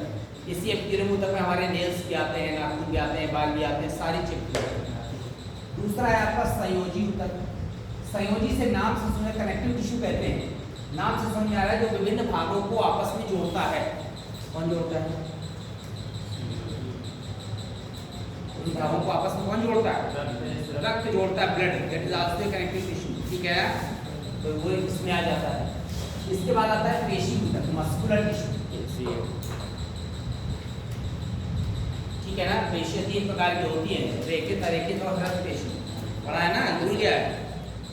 ऐच्छिक अनैच्छिक पढ़ा है, कैसा पढ़ा? 3 तरह की पेशियां हैं। ये है रेखित पेशी, ये तो यार बहुत सामान्य चीजें हैं। रेखित पेशी का मतलब है ऐसी पेशी, समझ लीजिए, जिसमें अल्टरनेट डार्क और लाइट बैंड पाए जाते हैं, हल्के और गहरे रंग की पट्टियां अल्टरनेट, इसलिए इसको रेखित माने रेखाएं खींची हैं, इसलिए रेखित कहते हैं। ऐसी पेशियों को ऐच्छिक भी कहते हैं और इंग्लिश में वॉलेंटरी कहते हैं, जो हमारी इच्छा अनुसार काम करती है। कहाँ पाई जाती है? अरे हाथ और पैर में यार, हमारी इच्छा से काम कर रही है। दूसरी होती है अरेखित पेशी। अरेखित पेशी का मतलब है इसमें गहरे और हल्के रंग की पट्टियां नहीं है, इसकी आकृति कैसी होती है? स्पिंडल शेप्ड होती है, ऐसी। और इनका एक और नाम है, इसे अनैच्छिक भी कहते हैं, क्योंकि हमारी इच्छा से काम नहीं करती। हमारे मूत्राशय में जो पेशी यूरिनरी ब्लैडर में, एलिमेंट्री कैनाल में, हम सोचेंगे भोजन का पाचन रुक जाए, नहीं रुकेगा, हम सोचेंगे तेज हो जाए, तो नहीं हो सकता, वो हमारी इच्छा से काम नहीं कर रही हैं। और तीसरी कौन सी है? हृदय पेशी। कहाँ पाई जाती है? हृदय में। इसमें दोनों के लक्षण पाए जाते हैं, कुछ उसका भाग रेखित है, कुछ अरेखित, ठीक है। तो पेशी तक हो गया। चौथा कौन सा है? यहाँ पर तंत्रिका ऊतक, ठीक है, 4 नाम लिख दीजिए। कनेक्टिव टिश्यू कहते हैं, epithelial tissue, connective tissue, muscular tissue, nervous tissue.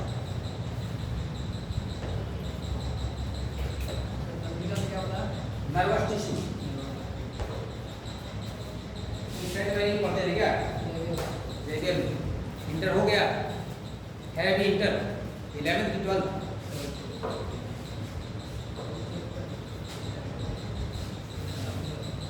वहाँ बायोलॉजी कौन पढ़ाता है? मैं एक्चुअली बायोलॉजी का ही हूँ, मुझको एक टॉपिक दे दिया, अभी तक नीट मिला हुआ था, लेकिन अब नहीं हुआ, गवर्नमेंट जॉब में है।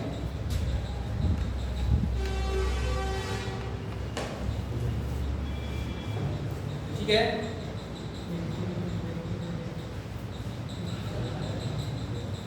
रेकेट को स्ट्राइड मसल्स भी कहते हैं, वॉलेंटरी मसल्स भी कहते हैं, इसको अनस्ट्राइड कहते हैं, इनवॉलेंटरी कहते हैं। ये तीसरा कौन सा है? कार्डियक मसल पेशी।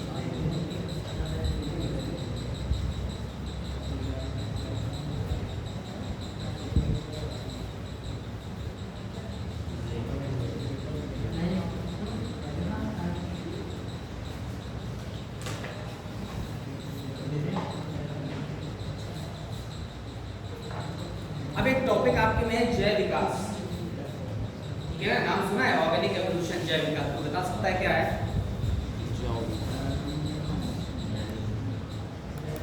सबका हो गया? बताइए भाई, ऑर्गेनिक एवोल्यूशन, जैव विकास।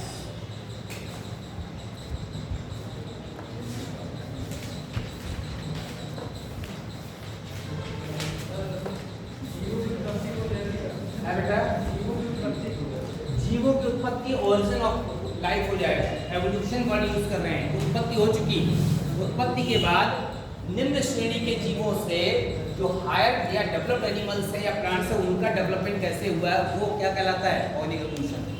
निम्न श्रेणी का मतलब है जो कम विकसित है, निम्न श्रेणी में नीचे नहीं पड़े हैं, जैसे जो प्रोकैरियोटिक जीव थे, है ना, बैक्टीरिया वगैरह, उनसे लेकर के या अमीबा से लेकर के कैसे हायर एनिमल्स, सबसे हायर एनिमल्स कौन है? मनुष्य। हाईली डेवलप्ड एनिमल्स कौन है? मनुष्य टॉप लेवल पर। और हाईली डेवलप्ड प्लांट कौन से हैं? पौधे जो सबसे ज़्यादा विकसित है। एंजियोस्पर्म, आवृतबीजी नाम सुना है? ठीक है ना। तो सूक्ष्म जीवों से या अनडेवलप्ड एनिमल या प्लांट से, फ्लोरा एंड फाना कहते हैं, फ्लोरा माने पौधे और फाना माने एनिमल, उनसे हाईएस्ट डेवलप्ड एनिमल और प्लांट्स का डेवलपमेंट किस तरह हुआ है, that is called the evolution. इसमें मिलियंस ऑफ ईयर्स लगे, कई लाख या करोड़ वर्षों में निम्न श्रेणी के जीवों से, आपको नहीं पता पौधे या जंतु जीव कहीं, निम्न श्रेणी के जीवों से किसकी उत्पत्ति? विकसित जीवों की उत्पत्ति क्या कहलाती है? ऑर्गेनिक एवोल्यूशन कहलाती है। ये जो ऑर्गेनिक एवोल्यूशन है, इसके बारे में बहुत सारे प्रमाण मिले हैं कि हाँ जैव विकास हुआ है। जैव विकास के प्रमाण मिले हैं ना, तब तो पता है विकास हुआ है। कौन से प्रमाण है? फॉसिल नाम सुना है? फॉसिल जीवाश्म, जगह जगह फॉसिल मिलते हैं।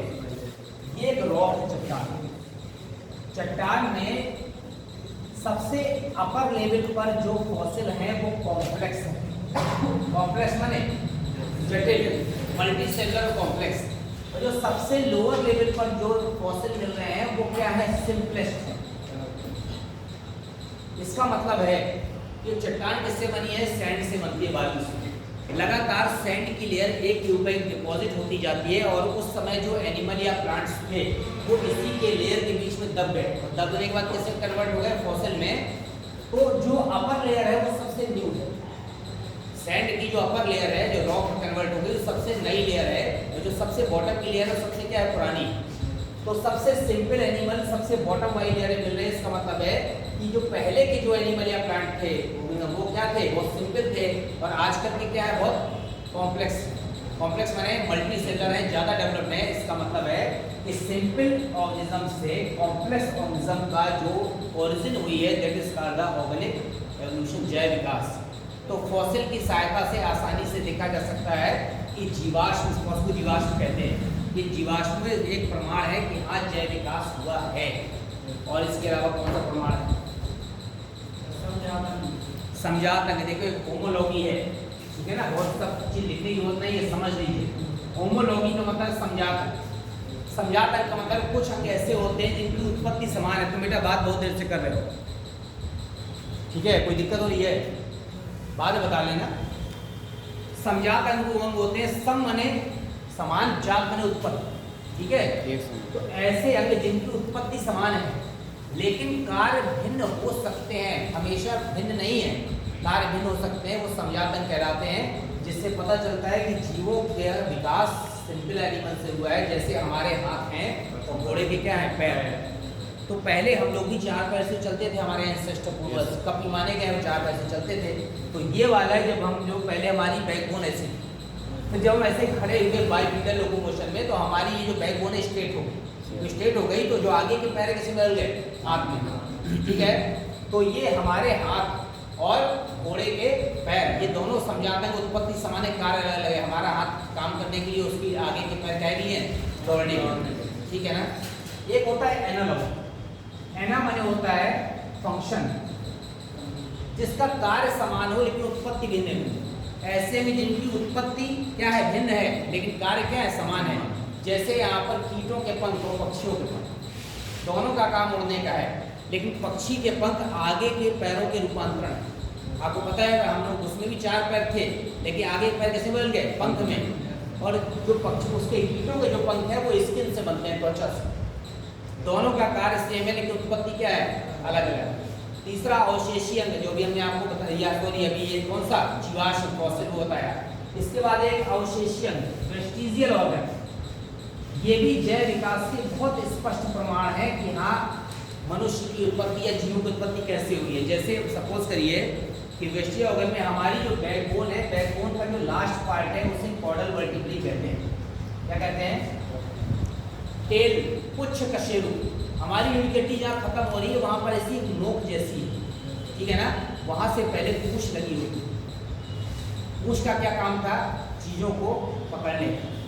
धीमे धीमे हमारे जब हम 2 पैर से चलने लगे तो हमारे जो आगे के पैर है वो हाथ में बदल गए, तो पुरुष से चीजों को पकड़ने का कार्य समाप्त हो गया, तो पुरुष का उपयोग खत्म हो गया, इसलिए पुरुष धीरे धीरे क्या हो गई, विलुप्त हो गई। अभी भी हमारा जो डेंटिशन है, दंत विन्यास है, तो दंत विन्यास में सबसे कॉर्नर का जो एक एक दांत है, ठीक है ना, कौन सा है, मोलर। 4 प्रकार के दांत होते हैं, कौन कौन से, कृंतक, रत्नक, आगे चवड़ना पर चवड़ना, ये इंसिजर, कैनाइन, मोलर, ये लास्ट जो मोलर है, ये दांत सबसे लास्ट में निकलता है 18-20 ईयर्स के बाद। तो इतना किनारे होता है चारों कोनों पर कि वहां पर आसानी से ब्रश नहीं जाता, इसलिए उसको अकल डाल कहते हैं। और इसका भोजन को चबाने में कोई भी योगदान नहीं है, लेकिन अभी भी ये पाया जाता है, क्योंकि कपी में पाया जाता है। इससे लगता है कि हमारी उत्पत्ति किससे हुई है, कपी से हुई। कपी माने बंदर नहीं, कपी माने गिब्बन, गोरिल्ला, चिंपैंजी, ये कपी है, ठीक है। फिर इसके अलावा आंखों में यहाँ पर सबसे कॉर्नर पर एक लाल लाल स्पॉट पाया जाता है, डिक्टेटिंग में कहते हैं निवेशक पटल। जो जलीय जंतु है, मेढक वगैरह, वो जब तैरते हैं तो ये वाली झिल्ली जो है उसको आंख को कवर कर लेती है। हम चूंकि एक्वाटिक एनिमल्स से निकलकर कहाँ लैंड में आ गए, इसलिए झिल्ली क्या हो गई, हमारे में अवशेष के रूप में रह गई। और ये जो बॉडी हेयर्स है ना, हम लोग कपड़े पहनने लगे तो त्वचा को सेफ रखने का कार्य बालों वाला खत्म हो गया, इसीलिए ये जो बॉडी हेयर्स है ये धीरे धीरे किस रूप में आ गए, अवशेष के रूप में आ गए। तो ये सारे जो अवशेषीय अंग हैं ये बता रहे हैं कि हमारे पूर्वजों में पाया जाता था। एक बहुत इंपॉर्टेंट और रह गया है, वर्मीफॉर्म अपेंडिक्स, नाम सुना है, क्रमिरूप परिशेषिका। आप सबने नाम जरूर सुनना चाहिए, नहीं सुना। हमारी आहार नाल का एक भाग है जो पहले सेलुलोज का पाचन करता था। सेलुलोज किसमें होता है, पत्तियों में। जो पहले प्लांट को खाकर उसको डाइजेस्ट कर सकते थे, उस आहार नाल का वो भाग, धीमे धीमे हम लोग जो है शाकाहारी पहले थे, अब क्या हो गया, सर्वाहारी हो गए। तो जब सर्वाहारी हो गए तो आहार नाल का वो भाग जो घास का पाचन करता था प्लांट्स का, वो क्या हो गया, अवशेष के रूप में रह गया। लेकिन अभी भी पाया जाता है, उसे कहते हैं वर्मीफॉर्म अपेंडिक्स, क्रमिरूप परिशेषिका, ठीक है। अगर कभी कभी गलती से इसमें भोजन चला जाता है तो वापस नहीं लौट पाता, सड़ जाता है, तब बहुत ज्यादा दर्द होता है। डॉक्टर कहता है अपेंडिक्स हो गया है, और उस ऑर्गन को काट के क्या करना पड़ता है, हटाना पड़ता है। विदेशों में जब बच्चा पैदा होता है तो पैदा होते ही छोटा सा ऑपरेट करके, छेद करके उस वाले अंग को क्या कर देते हैं, हटा देते हैं, क्योंकि पता है कि भविष्य में कभी ना कभी ये क्या हो जाएगा, इसमें इन्फेक्शन हो जाएगा। तो ये शो कर रहा है कि हमारी उत्पत्ति किससे हुई है, शाकाहारी जंतुओं से हुई है, और अब हम क्या हो गए, सर्वाहारी। ये सब अवशेषीय अंग। एक होता है एटाबिज्म, नाम सुना है आपने, एटाबिज्म हिंदी में कहते हैं पूर्वजता।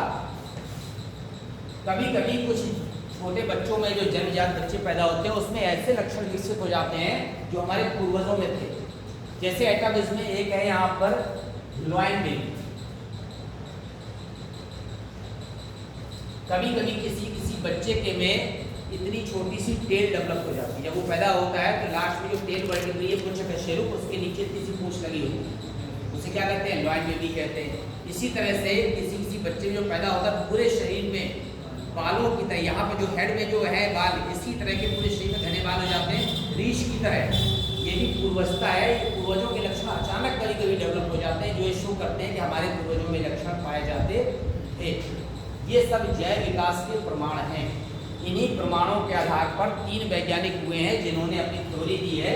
एक का नाम है यहाँ पर,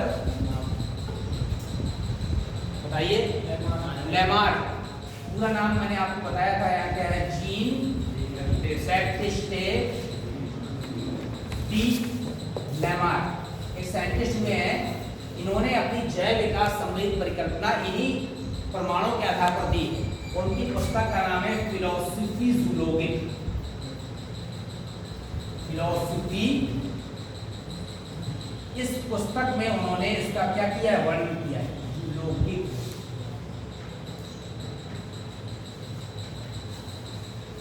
इस पुस्तक में उन्होंने अपने जैव विकास के प्रमाण क्या किए हैं, प्रस्तुत किए। एक साइंटिस्ट हुए यहाँ पर चार्ल्स रॉबर्ट डार्विन, इन्हीं को कहते हैं न्यूटन ऑफ बायोलॉजी, ठीक है ना, चार्ल्स रॉबर्ट डार्विन।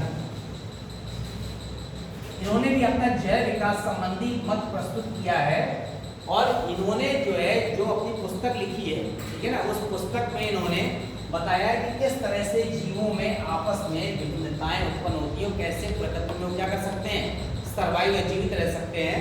तो इनकी पुस्तक का नाम है यहाँ पर origin of species by natural selection. क्या नाम है? ओरिजिन ऑफ स्पीशीज माने जीवों की उत्पत्ति किसके द्वारा? नहीं, मतलब आप जो है सड़क में देखते हैं पिल्ले पैदा होते हैं, ठीक है, पपी, उसमें से कोई एक जो बड़ा सुंदर होता है उसको अपने घर ले आते हैं, बाकी सब वहीं पड़े पड़े मर जाते हैं, कोई गाड़ी के नीचे आके कोई किसी के। वो नेचुरल सिलेक्शन है कि जिसने अपने अंदर कोई स्पेशल क्वालिटी डेवलप कर ली है वही प्रकृति में सर्वाइव करेगा। समझ रहे हैं? इसे बाद में अनुकूलन भी कहा गया। आप ही देखते हैं इतने क्लास में इतने सारे बच्चे बैठे होते हैं, या तो वो पढ़ने में बहुत अच्छा होगा तो वो सभी के द्वारा लाइक किया जाएगा, टीचर भी कहेंगे वो अच्छा लड़का है, ठीक है ना, या फिर उसके अंदर कोई और क्वालिटी, किसी की राइटिंग बहुत अच्छी होगी तो हमें जब जरूरत होगी तो हम कहेंगे यार उसको बुला लाओ, बोर्ड में लिख देगा बहुत अच्छी राइटिंग है। तो कोई ना कोई ऐसी स्पेशल क्वालिटी अगर डेवलप हुई है तभी वो नेचर के द्वारा सर्वाइव हो पा रहा है, अदरवाइज नेचर में क्या हो जाएगा? नष्ट हो जाएगा। तो अपने आप को सर्वाइव करने के लिए जिसने कोई स्पेशल क्वालिटी डेवलप कर ली है वही प्रकृति में सर्वाइव करेगा, अन्यथा क्या हो जाएगा? इस सब्जेक्ट लागू होता है नहीं। ये पुस्तक इनकी, ये जो साइंटिस्ट थे उन्होंने पूरे संसार की यात्रा की थी, समुद्र में बैठ करके, समुद्र एक जहाज में बैठ के, बीगल नामक जहाज था, और एक साइंटिस्ट हुए हैं यहाँ पर, कौन सा? Hugo de Greece.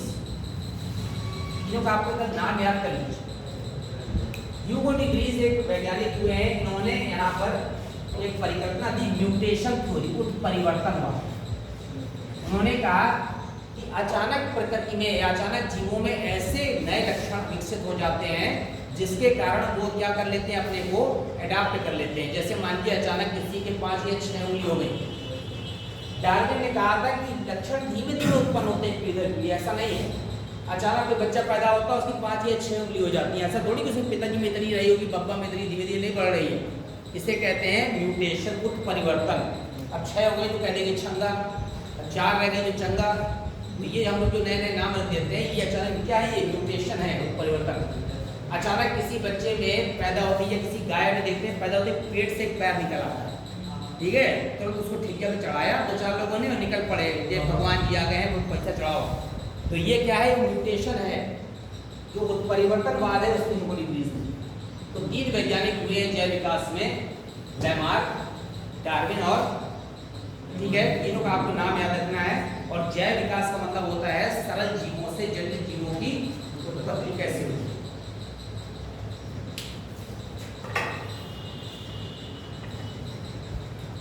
क्या आपको पढ़ाएंगे बायोडाइवर्सिटी, एक टॉपिक है आपके में,